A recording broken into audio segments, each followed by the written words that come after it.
For our adopted publication, we chose Newsquest South West London, which encompasses multiple boroughs, including Kingston, Croydon, Wimbledon, and Sutton. The parent company is the second largest regional newspaper and magazine publisher in the UK. Newsquest South West London's key strength comes from using experienced journalists with local knowledge that engage local communities. Its team are perfect for illustrating our topic, and that's why we've adopted this publication for you. So my name's Will Harrison. I'm an editor here at Newsquest South London. I'm responsible for a number of titles across the southwest of London, covering about 6 different titles from Richmond and Twickenham all the way in the west, including parts of North Surrey, Wandsworth, Wimbledon, Croydon and Sutton. Those are my main sort of areas of coverage really. And I'm the sort of content editor for both online and for in print as well. My name is Nick Kituno. I am a news reporter for the Sutton Guardian and the Epsom Comet, and I've been here since December 2017. So my name's Orlando Jenkinson. I'm a reporter with the Surrey Comet, Epsom Comet, Kingston Comet as well, and I've been in that position in this role only a short amount of time, about a month I think. This will be part of a discussion for the class of Mary Braid. A source is someone who you're able to use in aiding your story, in using as an ability to understand a topic better. They may hold information about a subject or a topic that you are researching and looking into that other people don't know about or you didn't know about previously. For example, if you're writing about council cuts to libraries, to park maintenance, to bin collections, your sources can guide you into the background into that, into why this is happening, into how the new change is going to affect that, and so on and so forth.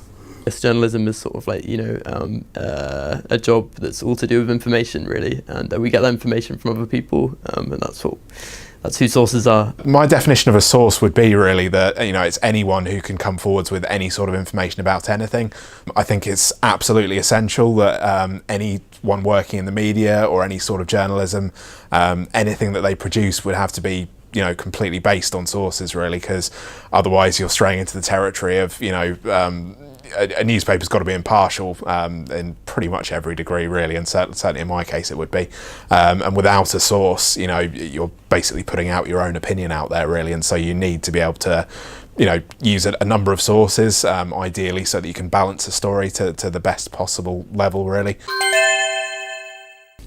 Well, I use a lot of state and government agencies, for example, like local council websites, and I'm obviously in touch with a lot of local council press teams and stuff in this job because it's a local job. You can also use government agencies as well. I think actually in Britain, the state's very, very good with being really transparent with data, so I get a lot of my material from there, but many other sources as well, like NGOs, for example, always put out their own data and their own press releases and things, and as much as I can, and I don't get to that often with this job because I'm in the newsroom quite a lot because we're quite understaffed, but I really like getting out into communities and talking to local people as well, whenever possible, just to basically source things sort of direct at source rather than having it come through a press team or something. I think can be nice.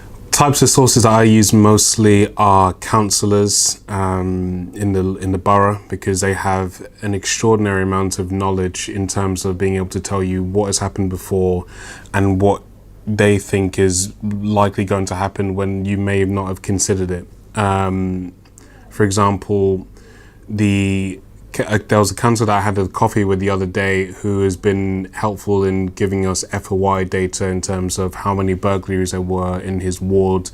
That turned into, I think that was at least an inside story. And we just had a coffee in which he's trying to get FOI data about abstractions by Met Police officers, and abstractions mean the amount of time that they've spent outside of their ward that they're located in. So the types of sources that I use are councillors. They can range from people who are on local committees as public people, especially when it comes to council committees. For example, I speak on occasion with Keep Our St Helier Hospital, which is a campaign group that's very, very vigorously campaigning to keep Epsom and St Helier hospitals as they are. It's quite imperative to ensure that you get both sides, but ultimately the sources are people who have a connection to either the topic you're writing about or to the area that you are concerned with, in terms of the geographical area, but they can range from anyone and everyone. A lot of the people we do sort of rely on are obviously sort of residents in sort of local communities and that sort of thing. And there's sort of different tiers, if you like, of the types of sort of source that you can have, really. You've got the more sort of official sources that are coming straight from sort of, the local councils, local authorities, that sort of thing. I mean, to some degree, even just sort of, public bodies like, your fire service, police, that sort of thing. At the sort of lowest level, if you like, you've got the people who are actually, out on the street, something might happen in front of them or something like that. They want to get a bit of, information out there about it. And, particularly in today's sort of world of, fake news and that sort of thing, it can be really important, obviously, to have people who are willing to get in contact with the media like that and, tell their story as they see it, really. We have to rely on them to a degree, I'd say, because we are in challenging times in the industry, and our staff, we don't have as many staff as we once would have had, and with that comes a number of challenges. It's much harder for us perhaps to have quite the breadth of coverage that we might once have had. We don't have the sort of capacity really to be able to go to every incident that happens. We're not able to go to every event that's going on, and so that does present a number of challenges, but fortunately that is where the sort of news agencies and that sort of thing do tend to sort of come in to be able to give us a bit of support in that field, really. But I'd say probably about 25% maybe of the stuff that we produce would be used from agencies, and the rest would be sort of produced in-house. Yes, we do, absolutely. There's no kind of sugarcoating it, or there's no way of saying that we don't. We do. We use the Press Association, a news agency called SWNS. In terms of how much they account for our stories, I'd say about, anecdotally, I'd say about 30 to 40%. It's a huge number, but sometimes they are able to cover stories that we wouldn't be able to get to. For example, the Press Association is a key one in terms of me. When I first started, I started out on the Wandsworth Guardian. I was sat in this room, with the before last editor, and he said, "Nick, you're going to be the Wandsworth Guardian reporter." And within a month of that, there was a murder in a house in Wandsworth, just in the cusp of Wimbledon. I was the first to break that story, but because of the cuts that we've suffered, there's no getting around it. We have suffered quite a few cuts. We couldn't go to the court trial, but the Press Association picked up on the story and they followed it all the way through to the conviction of the two people who murdered her. So they're important because they're able to fill gaps that we can't, but they're also able to get stories that we can't, particularly when you have such a small newsroom that needs to be in the office to break stories like the one we did with Alini Mendez. Do we like doing it? Maybe, maybe not, but there's not really much of a choice. And yes, there's an argument that we should cut down on, how much agency copy we use, but sometimes the stories won't be told if we don't. There was another story that the Press Association did that no one in this office knew about, in terms of a woman who had her kids taken away from her because she kept on negatively talking to him about her husband or former husband. And we didn't know anything about it, but they went to a family court ruling. The judge said they need to be taken away from the mum, and it had a huge reaction, but we wouldn't know about it. And that's through an agency, the Press Association. So Do I use social media? I absolutely use social media. I use it 80-90% of my time to source out sources. I'll use social media to get sources, to get videos, to get pictures. It's a huge asset. Twitter, if there's something going on, people are saying emergency services are in this area, you use Twitter to go and get videos and pictures. You write them a message and say, "Hi, I am from this. Can we use your photo? We'll give you permission. Thanks." And 9 times out of 10, or say 8 times out of 10, they will give you that as long as you credit them. Facebook, someone will say what's going on in this area, particularly Facebook community groups. I'm in several of them. I would say about 6 for Sutton and a few others for Epsom and surrounding areas. There's always someone who says, oh, what's going on here? And it leads you to a motorbike being found on fire near a fence and it burning half of it down. It leads to people taking pictures of a huge fly tip in an abandoned car dealership in North Cheam. It leads you to reports of a man being stabbed in his leg. It really does have a huge impact. So I use Twitter to get sources for videos and tweets that can help with the live blog, or pictures that usually 8 or 9 times out of 10 will go in the paper. Sometimes you can use Instagram to get photos of people who have unfortunately passed away in circumstances like being stabbed. And yes, you have to be careful in terms of the copyright, because you can't always take every photo. You have to be sure that the copyright is something that falls within your jurisdiction. But to give a face to a name, for example, there was a boy that was stabbed to death the other week called Lejean Richards in Battersea. Right. The reason why we're able to get a photo of him is because of Instagram. Otherwise, we wouldn't know what he looks like. The Standard reported it, we picked it up, and that's how it went. And Facebook, for videos, for news, for pictures, it's vital. If we didn't have it, I don't know how we would be able to do a lot of our job. So I follow the British Geological Survey on Twitter, and about 7:20 they tweeted that they've recorded a small earthquake on my patch in Surrey somewhere. So yeah, that was like something I'm working on right now. Social media is an invaluable source as a journalist. It's sort of unprecedented, really, I'd say, the level of sort of engagement you can have over social media. You know, a story can break very quickly now over social media, whereas once upon a time, you know, it could take several hours to really be able to sort of, you know, find out about something going on. Whereas, I mean, to quote one example, we had a very unfortunate murder happen last Friday in the local area, and genuinely within 5 minutes or so, that information was already out there on social media. It is a challenge to be able to verify, you know, some of the social media content that we do come across. You know, that fake news is a problem. I think sometimes it's sort of, you know, in many ways sort of, you know, played up as perhaps more of a problem than it is. Because at the end of the day, from my experience, most people, you know, are being pretty honest when they post about these sorts of things, really. It's rare, I'd see, from my perspective, on a sort of more local level, perhaps, to see sort of deliberate spreading of misinformation and that sort of thing, really. It is a challenge to verify it sometimes. You know, we have to sort of go to our most official sources a lot of the time to try and verify things. I referenced this murder that happened last week on our area. We were very hesitant to publish details of what was going on until we started to get things confirmed from the police, basically a more official source, really.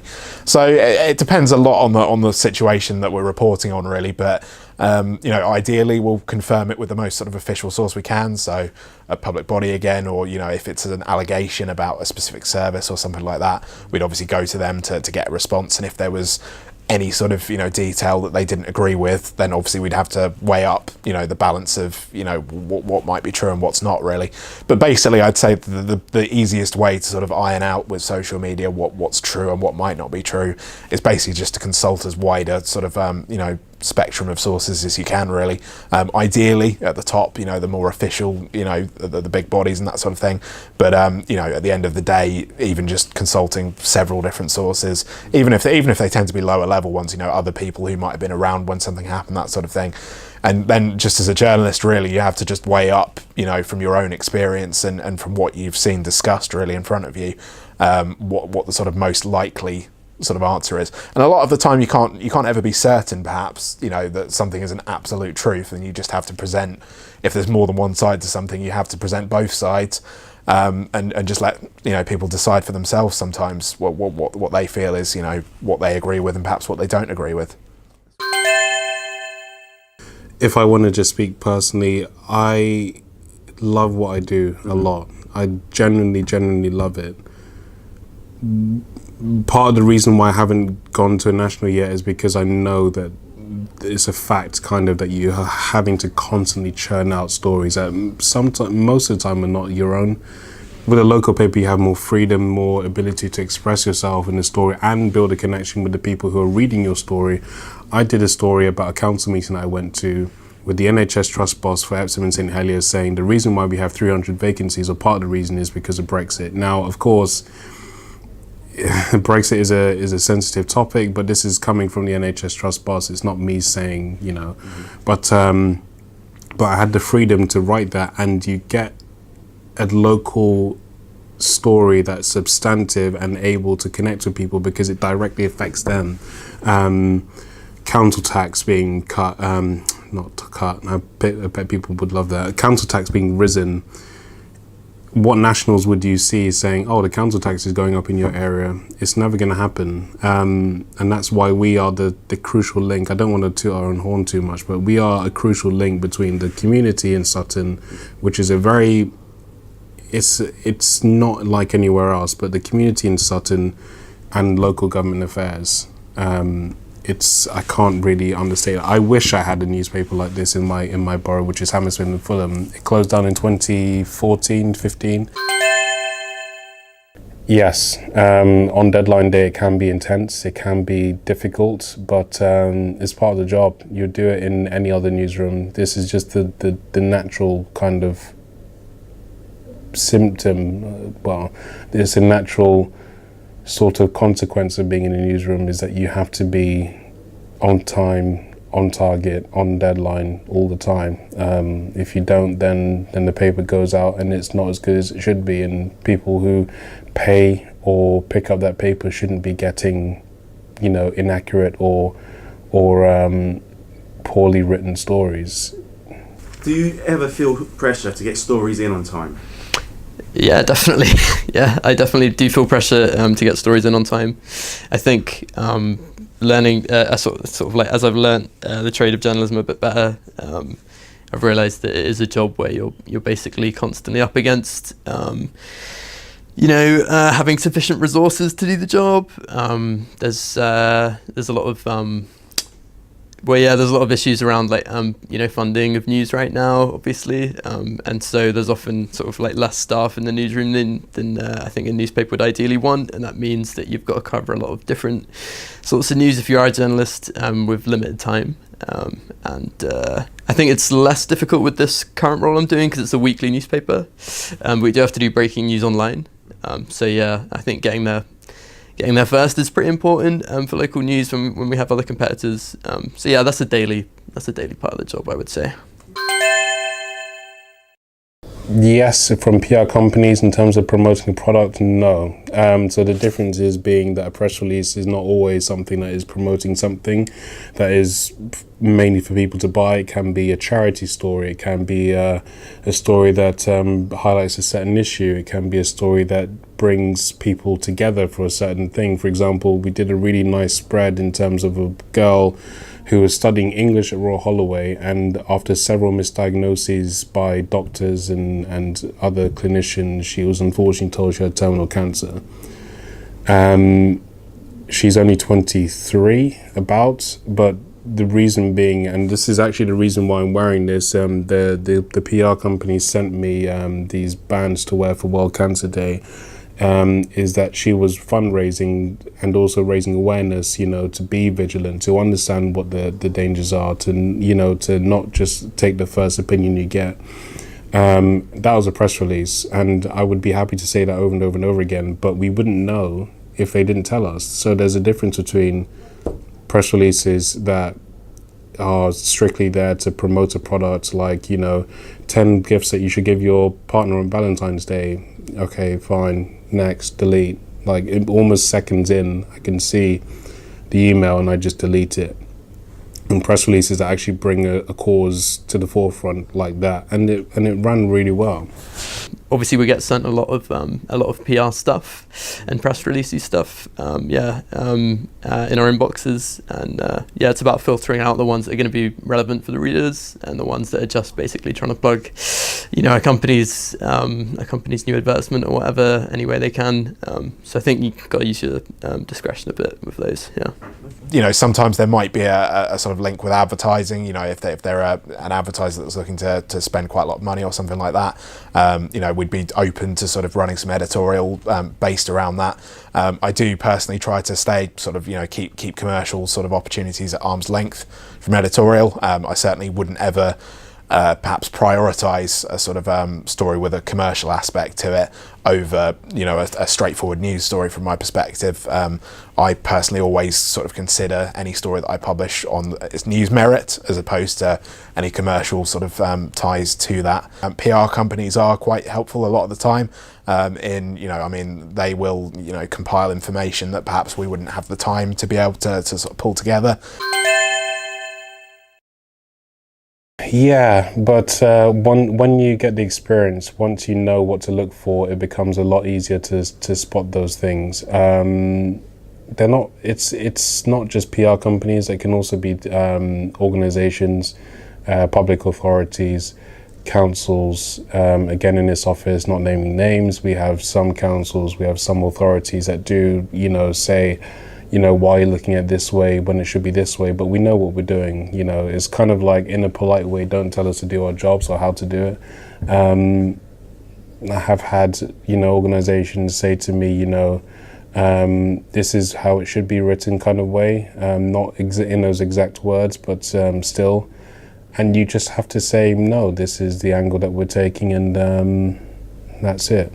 Yeah, I think I would say that PR companies do try and guide you to write stories from a specific angle, because a lot of the time, the only information you've got about the story they're suggesting you write is actually comes from there. I think a lot of the time I'll suggest to the PR company, okay, like I'll look at it from this angle, and they'll say, well, can you make sure you emphasize X, Y, and Z as well? So we definitely do get asked to write stories in a certain way sometimes. I do feel that sometimes with some of the sort of PR companies, or perhaps perhaps more commercial sources that get in contact, they do sometimes try to steer you towards a certain angle. Perhaps I wouldn't say it's common. It's unusual, I'd say, perhaps.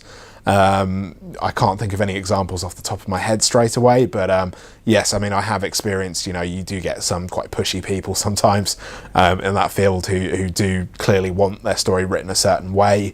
Depending on which local authority you're dealing with, sometimes you do also sometimes get a bit of a steer from them. Sometimes they'll ask you to not mislead anyone or anything like that, but they would like a certain sort of angle on their story, or perhaps a bit of a spin on it. Again, that's something I'm very cautious with, and something, it's very obvious when someone does try to do that. Unfortunately, I would say it is very rare, but yes, sometimes if someone has got a vested interest in telling their story from a certain perspective, we do get people sort of ask that, and we do conversely also get people who come to us asking for us to take information out of a story if it doesn't suit their purposes sometimes. So it is one we have to be careful with. Fortunately, I'd say it's quite rare that we get that, though.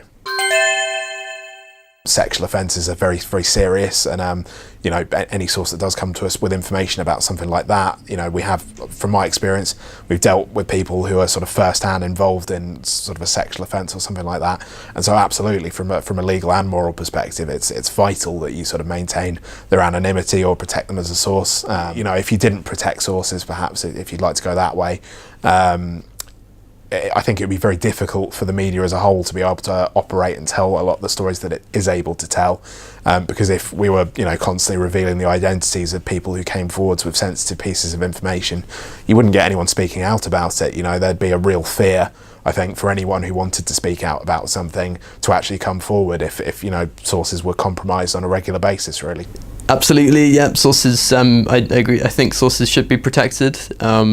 I think there's a lot of reasons why as well. I think there's certainly like one or two really good examples of why sources should be protected because of what happened to a couple of sources who weren't properly protected. The big one I'm thinking of is Dr. David Kelly. What happened to him after in the fallout of the Iraq War as it was going on. In fact, his identity wasn't protected, and then he basically leaked a very important news. He spoke to the BBC about a very important news story about the dossier that was leading up to the Iraq War and stuff. I probably don't need to go over the background of this. I'm sure you know about it, but yeah, his identity was revealed basically, and then he got put under an awful lot of pressure to change his story or to come out with more info from the government about why he'd said certain things to this journalist. And in the end, he ended up. I think the official line is that he killed himself. I don't know what happened, but I think he did, and that's a really good example, I think, of why you should protect sources. Chelsea Manning is another good example, I think.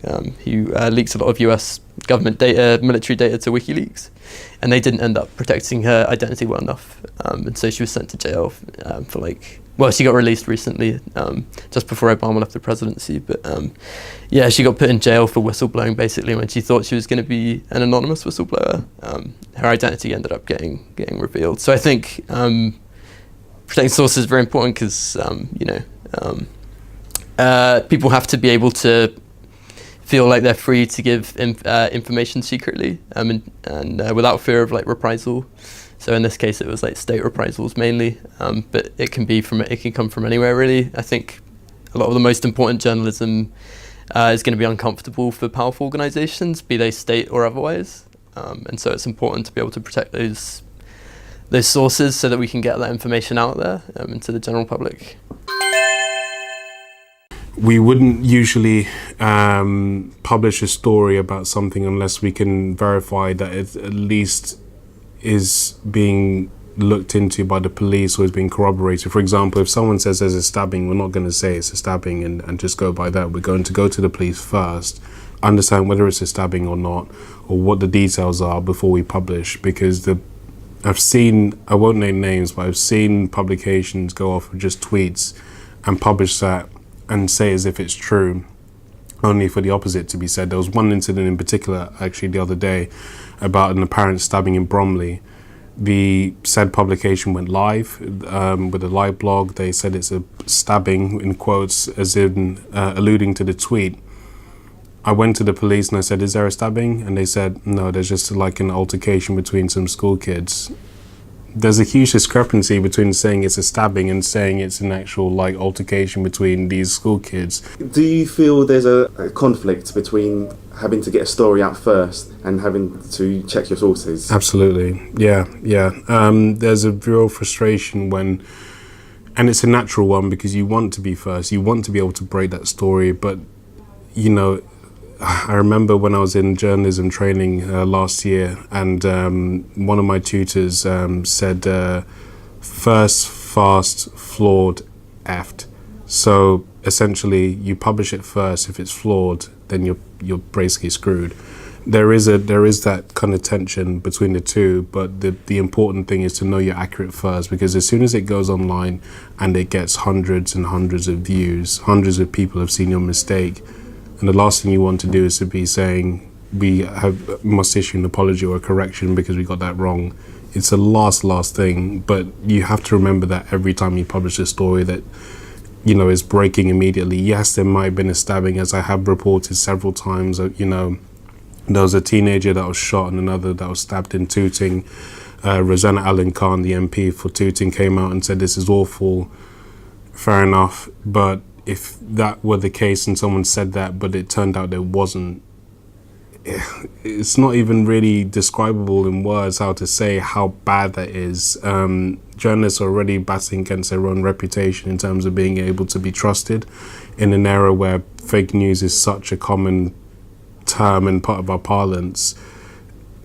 We need to just ensure that once we publish a story, we know it's as accurate as it possibly can be, so that yes, there is conflict, but be reminded that your job ultimately is to be accurate, honest, fair, and yes, contemporaneous, but the first three are the most important. Have you any advice for student journalists about sources and how to use them? Build rapport, be able to get an understanding with them of what you're asking of them. To be able to connect with them is a huge factor, because if you can't connect with them, then why should they trust you? Think of it from the perspective of if someone was coming to you and asking for information about something, how would you react if they just said, I'm from this place, can you tell me more about this? If you can't let them get their guard down just a little bit to understand who you are, then you have little chance of being able to understand the situation. It's not just about extracting information, it's also beyond that. You may need to go back to them again at some further point when there's an update to a story. You may need to go back to them to check on something. You may need to go back to them because they might actually be the main source that gives the story the legs it does. Be able to talk to them on the phone if you can. If you can't, then try to send them an email that encourages a conversation over the phone. Try to avoid using text messages or emails all the time or Facebook messages, because the lack of emotional context can play a role in how they respond. So I think just triple checking your sources is the most important bit of advice I could give, probably. But also just making sure you're casting a wider net as possible, and talking to as many different people as possible, and NGOs and other and official press releases and things like that. I'd say definitely that it's worth, engaging with your sources as much as possible. If someone has provided some very accurate information, it's obviously important to preserve that as a source as much as you can, really. So it's always good to sort of go back to them, obviously thank them for anything that they did give you or anything like that, and sort of offer that you might be able to, help publish more information from that source in the future, really.